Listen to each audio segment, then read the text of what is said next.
president. And again, it looks like at least tens of thousands have turned up, maybe more.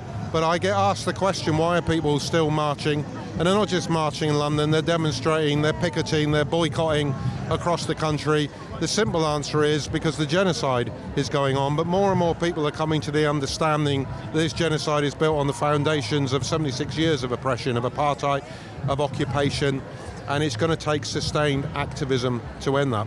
I mean, this is also, looking around, this is just a reflection of what British society is like in 2024. And it's an answer to those people who want to divide us, isn't it? Yeah, it is. And this has always been the case from the very beginning, when we had the political establishment, the right-wing media, the ex-Home Secretary saying these are Islamist hate marches, trying, first of all, to defame everybody who was attending, but secondly saying it's only people who are Muslim who are attending these marches. So what if that were true? But it isn't.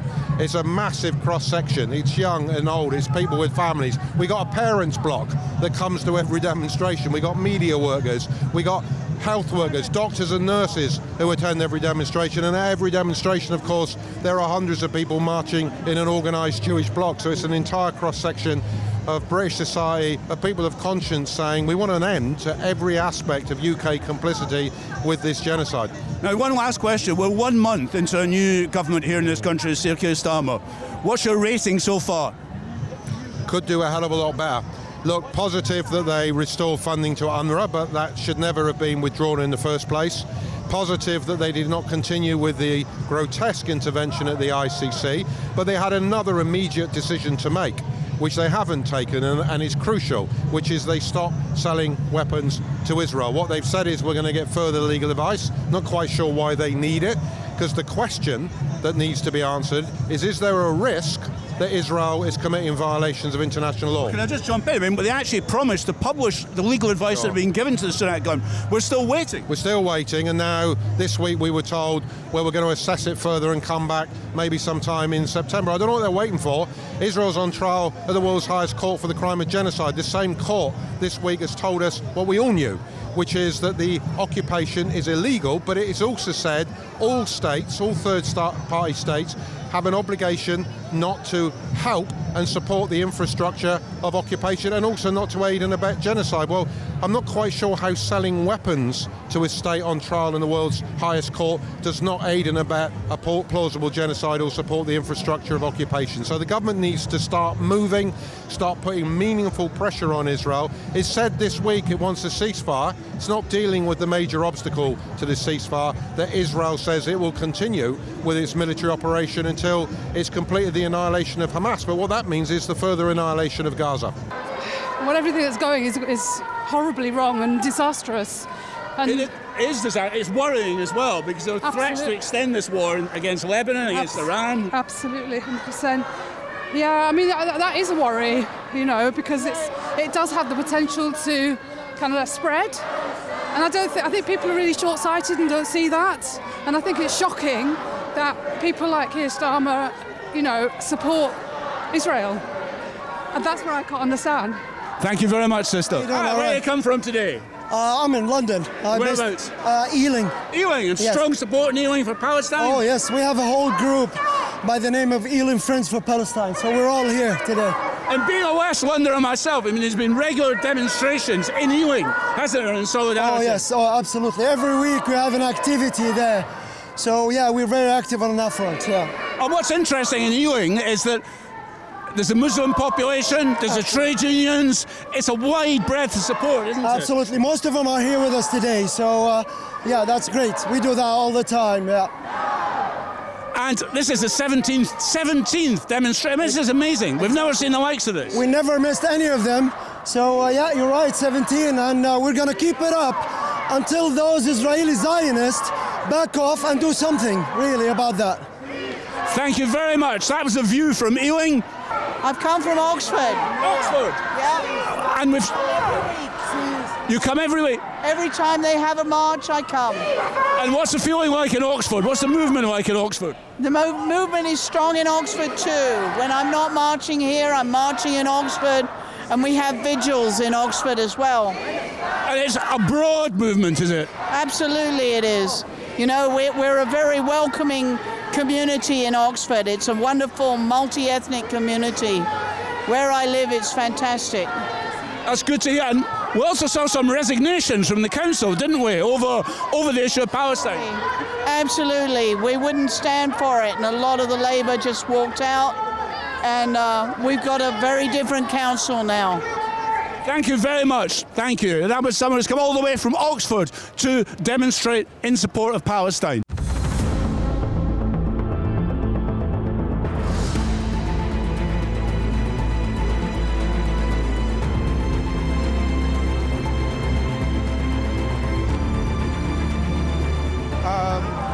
With the images we're seeing of women and kids being killed, it just needs to stop. There needs to be a way that they're able to sort this out. Thank you very much, and it's great to hear that message from South East London. Thank you. So now we're now here as a group. They won't be able to talk to us because it's Saturday, it's a Sabbath, but a group of Orthodox Jews showing that there is support in the Jewish community for the people of Palestine. So great to see them. They won't talk because it's against the rules of their religion in terms of that. So we're just picking up the pace here as we come down into Whitehall. If your camera catches us, you can see Big Ben in the distance. We're now in the centre of British political power as we march down towards Downing Street, home now to Sir Keir Starmer coming through.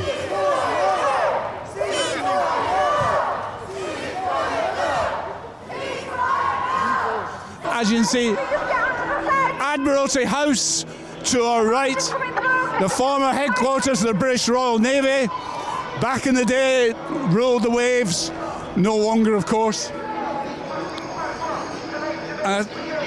These days, British imperialism is at the service of the United States, its loyal ally, some might say poodle, in terms of that. And I think that is, again, what's driving people to come out on these demonstrations, a feeling that Britain isn't acting as an independent power. Yeah, and we've got America, Britain, and maybe Germany. Even that is now moving back. Germany has stopped selling arms to Israel already. So, yes, Israel is becoming more intransigent, it's becoming more violent, but this is the last breath from Israel because it has failed all other means. It is exposing itself that it does not want peace, it does not want to have a cordial relationship with the neighboring states, and it wants to expand its borders. And in a way, that is exposing it to the world order. And the world society itself, the civil society, is rising up. And yes, you are very right that it is a dangerous time, but we should also reflect the responsibility upon different people around the world to rise up to this challenge and make sure that Israel does not carry on and exercise its violence around the region and upon the Palestinian people as well. Now, the Israeli Defense Forces haven't been able to defeat Hamas in Gaza. How on earth do you believe they're going to get involved themselves in successfully in a war with Hezbollah and perhaps with Iran? Well, I mean, in a way, this is a Netanyahu policy. I don't think it's an Israeli policy, because Netanyahu, for his survival, he has to prolong the war as long as possible and involve as many parties as possible. And that's why he's expanding this war. But the danger here is that America is blind walking into Netanyahu's strategy and plans, and that is of real concern. We've already got US ships into Mediterranean and coming across into the Persian Gulf, which is really of great concern. And of course we have to be very alert.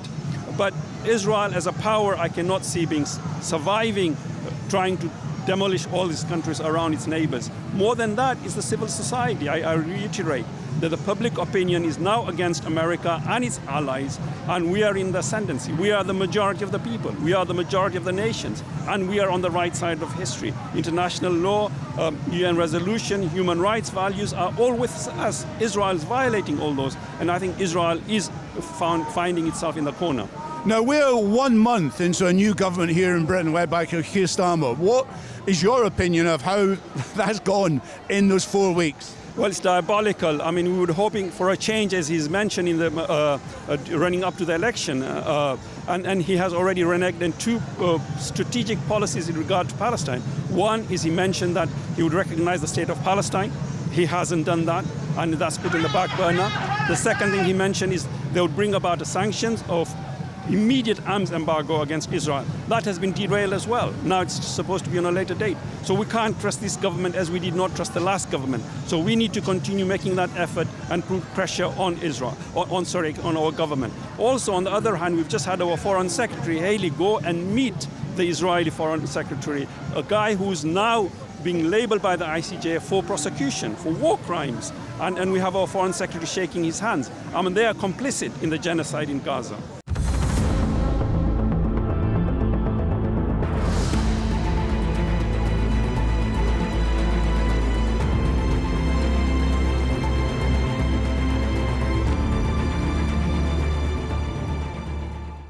We're now going to be joined by a French MP, Jérôme Lagarde, from the Insoumis, which was part of the Nouvelle Populaire Front Populaire, who did so well in the elections.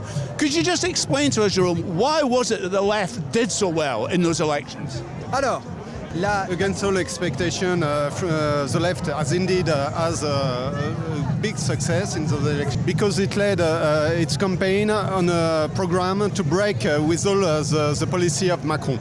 Macron who dissolved the National Assembly at the risk putting the far right and the National Rally in power. Et ça a provoqué dans tout le pays. In the whole country, it provoked mobilization that helped, that made the left unite and win the elections. I fear for the people of Lebanon who are already suffering airstrikes in Beirut and in the south of the country. I fear for what is going to happen in the Middle East, and we're here today to say that has to be stopped. No, I asked Ibrahim here the same question. I'm going to ask it to you. We're now 1 month into a new government here in Britain led by Sir Keir Starmer. What's your opinion of how that's performed? I think Starmer has performed exactly as I thought he would do. He is absolutely behind the Americans and behind Israel. They've made a few concessions over Israel, but nothing that is really fundamental. And the truth is, David Lammy has got absolutely no alternative in the Middle East but backing Israel, and that is going to end in catastrophe. As well as that, their policies at home, including attacking the fuel allowance for pensioners, which they've now just got rid of completely unjustifiably. This is going to cause more and more division in this country. We've seen the far right are growing here. We've seen they're growing. They're trying to take advantage of things like the terrible killing in Southport, and Starmer will have policies which do make it easier for them to build, and we have to be against that as well. So the message today is several issues going on. Stop arming Israel, ceasefire now, no Middle East war, but also we've got to stop the rise of fascism and of Islamophobia. And here's an old friend of Islam Channel, John Rees. John, welcome. This is, I think, the 16th or 17th demonstration? Yeah, 17th, yeah. 17th demonstration. I mean, this is fairly incredible. We've not seen the likes of this in British history, have we? No, I mean, the intensity of the mobilisation, the length of time that these have been going on, the scale of each mobilisation, this is going in the history books, no question. No, it's also taking place against the background 1 month in of a new Labour government. We saw Labour take a hit in that election, even though it won. Even 5 independents were elected, but I mean, even in Sir Keir Starmer's constituency, vote went down. I mean, we've never seen the likes of this before, have we? No, and it's very important that the government thinks through this. Of course, there'll be a certain arrogance that they assume because of the scale of the majority that they have in the House of Commons, but that isn't reflected and wasn't reflected in the proportion of the votes that they got in the general election. And we're already beginning to see those chickens coming home to roost, because have a look at where the 35 far-right demonstrations are this weekend. Blackpool, Wrexham, Dover. These are places that Labour has left behind, where Reform was able to step in and gather votes from people who are very, very disenchanted with the political and economic system in this country. And so what's happening is that there's a polarisation. Yeah, there were 5 independent pro-Palestinian MPs elected, but there are also 5 Reform MPs selected. And what is happening in this country is that there's a race between the far right and the progressive left on international policy and on domestic policy about who will best be able to represent those people. Now, in the United States, we've seen Joe Biden pushed to the side. We've seen Kamala Harris come in as the Democratic nominee for president. Do you expect there to be any change in American policy towards Israel? No, not really. I mean, there may be some change in the rhetoric. I think what Kamala Harris has decided to do is, to a certain extent, to pitch left, to not just ignore the voter base of the Democrats in the way that Biden was obviously doing. So you might have different rhetoric during the course of the election. But US policy towards Israel has never changed from the day of Israel's foundation to the present day. The fundamentals will stay in place. It's now 300 days into the war in Gaza. Civilians are still constantly under relocation orders from areas previously deemed safe, with insufficient time to evacuate. Attacks on aid agencies are continuing to hamper humanitarian efforts. We're also seeing the intensifying of aerial bombardment continue. And the past week's development marked the risk of dangerous escalation. Yet all around the world, people are still showing up in recognition that we are all connected by our humanity. Humanity and hope in defiance of the scale of the atrocities that we are continuing to witness in real time. We therefore stand here again today to loudly and clearly continue to call for an immediate and lasting ceasefire.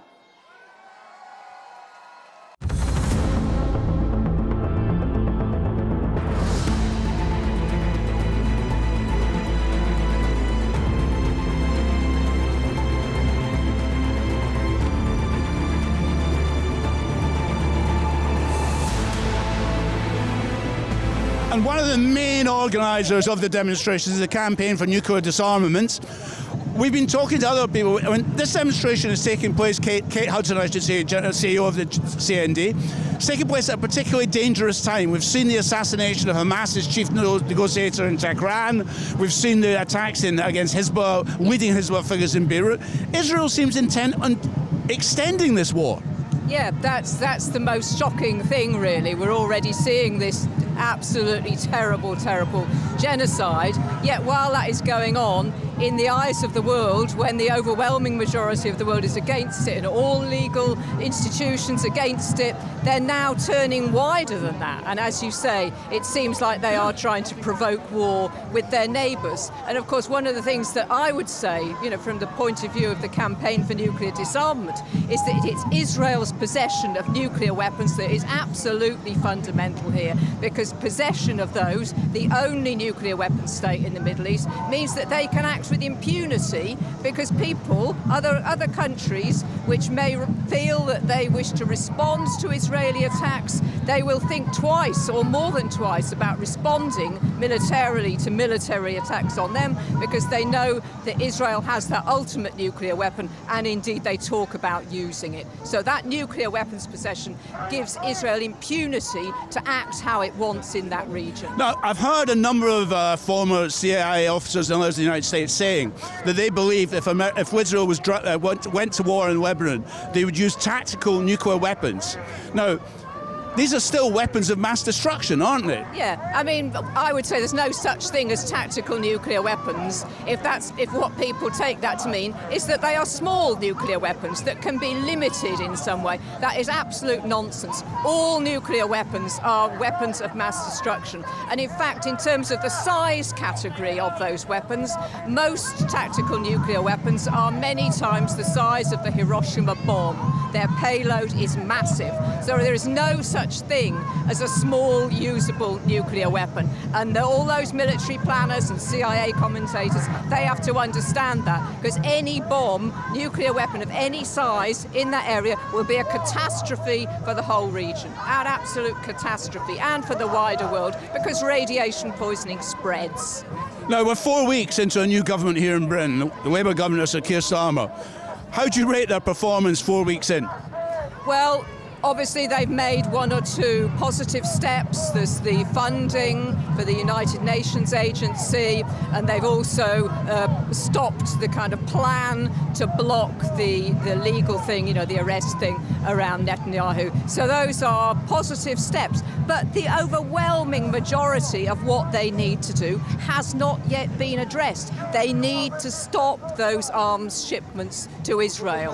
I mean, yesterday or the day before, Lamy and Healy, two top ministers, they were in the Middle East, and they were saying, apparently, it was reported, they were saying there has to be a ceasefire. This has to stop. Yet at the same time, Gantz was tweeting saying, had a great discussion with Healy, they recognised Israel's right to self-defence, and where's the ending of the arms sales? Where is the ending of those weapons going? Because if they're serious about wanting to end the genocide, serious about wanting a ceasefire in Gaza, they have to stop sending weapons to the killers. It's simple. I mean, they did promise they would publish the legal advice to the government on the legality of selling these weapons. Where's that gone? Have you? No, I haven't seen it. Exactly. So these, a couple of small steps, good, tick, but there is so much more they have to do, and anything else is just hypocrisy and doublespeak. You can't go there saying you want a ceasefire and an end to the genocide, and actually you're still sending the weapons. Kate Hudson from CND, thank you very much. This is not a conflict. This is a massacre, an atrocity, and a crime against humanity. This is a genocide.